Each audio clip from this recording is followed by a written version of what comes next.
Okay, welcome back to another week of 52 Weeks of Gaming. I'm not going to even really do another intro because it's pointless and it's just here for you to go and listen to what he says about the game, so I'm just going to hand it to him.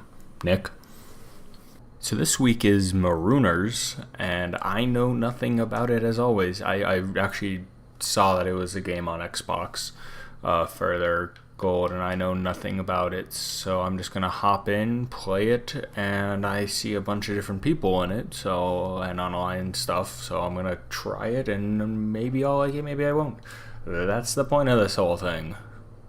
This week is Marooners, which is a game made by M2H Games. Came out originally in 2016 on Steam and recently came out on both PlayStation 4 and Xbox One, and was included in the Xbox One Games for Gold this month, which is where Nick got it from. And it's a party game, so you have all these different characters you can choose from, these different weapons you can make them have and kind of, slap each other around with. You have different colors you can kind of customize, so you can be the same character but just different colors, and it's chaos because you have different modes you can go and have, which one of them is called chaos, where it's just jumping between different things. And you have the party mode and the arena mode, online and offline, so there's tons of different stuff you can do against people on the internet versus people in your own home, and I'm going to let Nick kind of go into more detail about what he thinks of that. So Nick? So Marooners was the game for this week, and as always, I don't know what I'm getting into when I go into these games, and so I wasn't expecting like a party game when I went into it. But I gotta say, for a party game, it's fantastic. Marooners, you can do online or offline, and you can have up to 6 people with different characters, and you kind of get different weapons, but that's just to kind of hit people in the face, and different colors to customize it.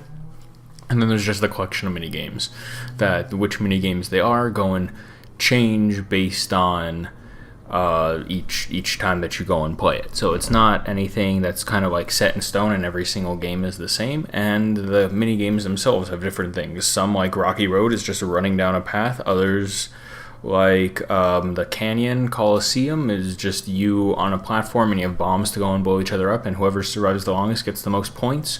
And then at the end of all the mini games, whoever has the most coins, which is the points, wins, and that's what it is. And you can do it different ways. You have your what they call crazy, which is jumping in between mini games. So you can be in the middle of one and then it'll jump out of that one and go into another one, which could be kind of ridiculous because you're in a mindset of one specific mini game and then you're like starting over in another and you're just going back and forth. They also have linear, which is just completing one mini game after another. And they have the party and the arena, where the arena is just focused on battles, and the party is kind of whoever survives at the end can get more coins, and so there's a bit more reward to it. But it's a fun little game. It's something that the matches themselves usually take maybe 5-6 minutes to go through, depending on how well the other people are and how many other people there are. And like, if you're doing it offline, you could do it with friends, you could do it against the computer and choose how many computer players you have. Online, you could go against a number of different people, and it doesn't mean that every game is going to be the same. And I think that's really fun, and I think it's as I said, a great little like party mini game, like focus game. It's not the biggest thing. It's not like a Mario Party that's super extensive, but it's nice and tiny and quaint, which is, I don't think, a word I would ever use to describe a video game, but it's fun. It's something that's just mindless, like hop in, play a few games, and then it's like half an hour later, I'm like, okay, I'm going to go and jump into something else, or just take a break in general. But it's not something that it's like the games that I've played in the past, where it is that you have to go and devote all of this time to it. But it draws you in enough, and it makes you want to go and win, and is a bit competitive for trying to go and get more coins and points than the other people that you're playing against. And so it's fun, and I love it. It's something I think people would go and enjoy.